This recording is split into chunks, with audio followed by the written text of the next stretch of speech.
Someone once said that you can't go home again, but they lacked vision.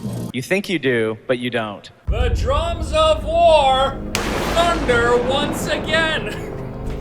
Classic WoW is almost here and I cannot contain my excitement, also dread at the fact that this thing is probably gonna take over my life. I am genuinely nervous, but also very excited, and I wanna talk about Classic WoW today. I wanna give you guys everything you need to know about this release. This game, it's a 15-year-old game. You already know everything, but trust me, this video is gonna help. So let's talk about Classic WoW. First of all, what is it? Well, per Blizzard's very own website, they're calling this a faithful recreation of the original World of Warcraft. Combat mechanics, original character models, and skill trees, all contributing to a truly authentic experience. World of Warcraft, as it was back then, is what they're gonna be delivering here with this. The world, the difficulty of the combat, and just the idea of, oh my god, there's 3 of them.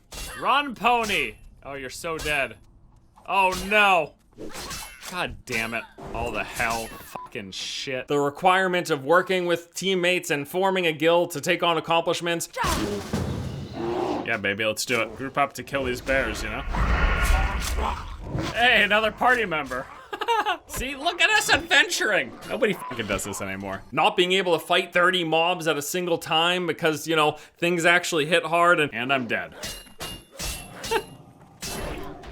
Okay, great. They're recreating Vanilla WoW. Classic WoW Toad. It's a total of 3 polygons. And the next thing I think you need to know is that the nostalgia and the hype is real. Don't let any of the naysayers tell you otherwise. Yeah, I think I'm gonna fucking cry. This is just so nostalgic. It's absolutely insane. And Classic truly is a unique special experience. Like, yes, it has its difficulties, its challenges, and annoyances. Oh my god, I can't afford backstab. This is actually amazing. But in many ways, a lot of those add to its charm and what made it special. Travel time was more difficult. It took longer to get places and get things done. Okay, there's the boat that I need. God, do I really want to make this run? How long is this shit? I just really don't want to play a human, so I'm gonna just do this. It was harder to kill enemies. It required you to work with more people. Not another one. Keep running, keep running. No, keep running, friends. Oh no, my friends! Forming groups was a challenge that forced you to interact with other humans rather than just pushing a button. Let me see if these guys need Hogger. I don't know if we can do it with 3 people. Oh, this is the priest from before. See, look at this group. Look at this grouping. This is fucking amazing. And all of that led to a sense of adventure, excitement, social interactions with your server that built a community. You wanna work together, bro? I gotta farm Murlocs too. Ah, God, run! Run! They're coming! We won't survive. Many things that just don't exist as much in modern WoW, but also just modern day MMOs in general. And even if one of Blizzard's own damn employees tells you that you shouldn't enjoy this and that you don't want it, don't listen to them. They're wrong. Have you ever thought about adding servers for previous expansions as they were then? No. And by the way, you don't want to do that either. You think you do, but you don't. You think you do, but you don't. You think you do. Like, what is this guy talking about? I'm trying to make my character and the servers are already full. They're full. The servers are full. Let me go ahead and check over in Europe. English-speaking servers, full. German, full. French, everything's full. What is he talking about? You think you do, but you don't.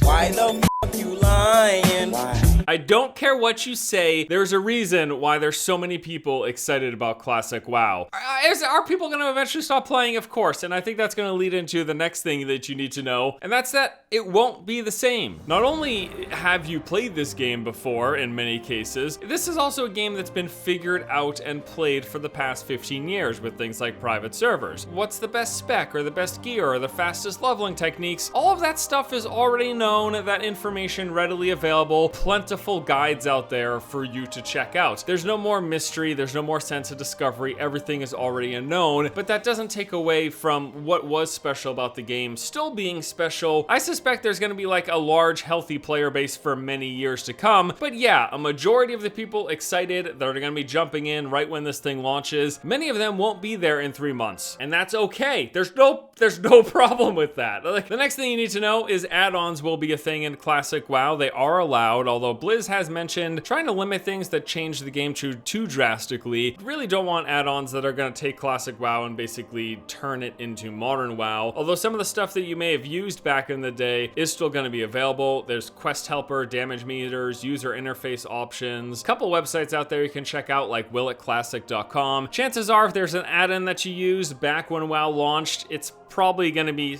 available and usable here as well, or some variation of it. I should also talk about how this is the original experience, but slightly different. They're actually going to be running off of balance patch 1.12. This is the Drums of War patch that came out on August 22nd, 2006. Basically the version of WoW that they are considering the most feature complete, stable, and well balanced. Now they are going with patch 1.12, but the content is actually going to be rolling out in phases, each of them adding progressively more content. So on the PvE side of things, phase 1, which is the launch of classic WoW, will include Molten Core, Onyxia, and Mardon. Phase 2 will bring Dire Maul, Azurgos, and Kazakh. Phase 3 is Blackwing Lair and the Darkmoon Fair. Phase 4 is Zul'Gurub and the Green Dragons. Phase 5 is AQ, the dungeon loot reconfiguration with tier 0.5 dungeon gear, relics, drop rates, and location changes. And then finally Phase 6 adding Naxxramas and the Scourge Invasion. Now that's PvE, but there's also the PvP side of things. So phase 1, again with the launch of classic WoW, you're going to be able to PvP each other in the open world, but there will be no tracking and no formal rewards. Then with phase 2, they're adding the honor system, including dishonorable kills and PvP rank rewards. Phase 3 is Altaric Valley and Warsong Gulch. Phase 4 is Arathi Basin. There is no phase 5 for PvP. And then come phase 6, world PvP objectives in Silithus and the Eastern Plague Lands. So we're gonna get that balance patch of 1.12, all the bug fixes, all of that. And then in these 6 phases, we'll get the PvE and PvP additions so that there's a progression to the content. So if all this sounds interesting to you and you're thinking about jumping into the game, what are the next steps? Well, first let's talk a bit about the realms. The servers are actually already up, and there's a healthy mix of PvE normal servers, PvP servers, and then role-playing servers. Now, interestingly enough, most of those are already full or high population. Blizzard has said to expect login queues of well over 10,000 players. We haven't even launched yet. As of this recording of this video, Classic WoW hasn't launched. I suspect only a fraction of the people who are gonna play this have actually gone through the effort of having an active subscription and then making their characters on the active realms. This doesn't mean you can play right now, it's just that the realms are up, and yes, you can make characters. There's character reservation at the moment. If you have an active WoW subscription, you can make up to 3 characters ahead of launch, letting you save your name, your class, your race, and the look of those characters. Before you pick a server and before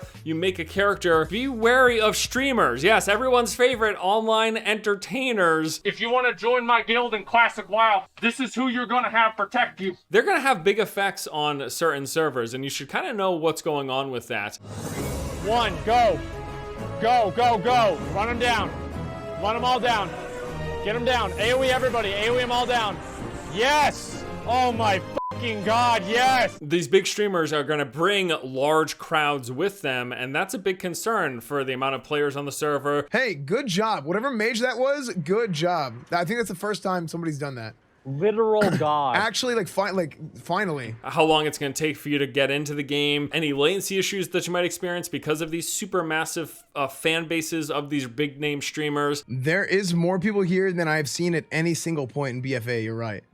I can't recall seeing this many people in BFA at any time. Any period of time. This is insane. Now, it seems right now that Faralina, the PvP server, is where a majority of the biggest World of Warcraft streamers and their fans are going to be going. So that's probably the server that you want to avoid. There's actually even a website out there, avoidstreamers.com, that shows you where each of the biggest streamers have said that they're going to go. It seems like a ridiculous thing to talk about, but you got these online personalities with these massive player bases that will have a significant impact on the servers that they play on. Okay, and we are still needing more people.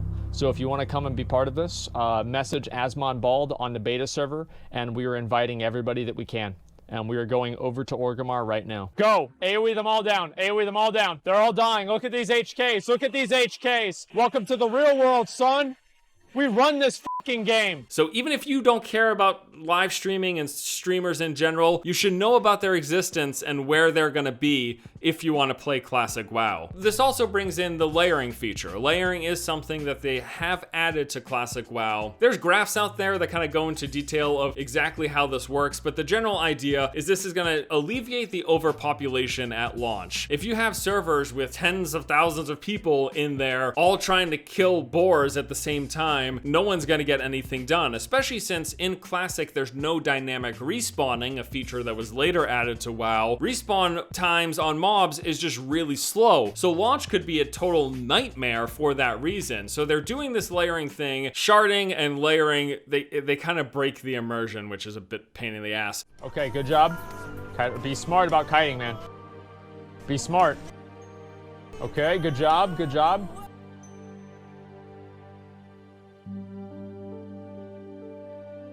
Oh, people are disappearing. Oh my God, people are getting layered. You see that? Oh my God, that's crazy. Whoa, dude. The good news is they plan to relieve this post-launch kind of once the server population has stabilized a bit. So when is Classic WoW launching? Well, there is going to be a global launch happening on Monday, August 26th or Tuesday, August 27th, depending on your region. Check out this handy map if you want specific times when the launch is going to be happening. I'll give you guys a link to that as well in the description below. Does this sound good? Are you going to jump in? Are you going to check out Classic WoW? Well, if you do, you may want to reconnect with old friends, and that's another thing you should know about. There are actually methods out there. There's Vanilla Friends and Classic Connections. Now, Vanilla Friends is a website that lets you search for old friends on your server. You can enter your own information, your character name, server, and a way of contact. And then you can kind of reconnect with your old guildmates who are going to be coming back for Classic. Blizzard also has their own version of this called Classic Connections, although I tried going in there and I couldn't even find my old server. I don't know what the hell is going on. The last thing that I want to tell you is, of course, how do you play Classic WoW? Like, what's the deal? Well, first off, you need a Blizzard account, but then on top of that, you are going to need a monthly subscription. There is no box price for Classic WoW. You don't get to spend like 30 bucks to buy Classic WoW and then buy a sub, but you need to make an account and then purchase a monthly WoW sub, which is either $15 or cheaper if you buy it in bulk. And then once you have a sub and an account, how you install it, Blizzard had to give us a guide because it's that freaking... So hopefully this helped you. Classic WoW is coming, and you know what? I'm super excited. Honestly, like, I cannot wait. I had such a fun time with the beta, way more than was probably healthy. I'm actually nervous now that this thing is finally here because I expect I'm gonna enjoy it that much and I'm gonna play it that obsessively. Now, yes, it's not gonna be exactly the same as the first time playing. And yeah, eventually I'm gonna stop playing Classic WoW. As excited as I am, I know I'm not gonna be playing it forever. But that's okay. It's not a big deal. I can enjoy something and then eventually stop.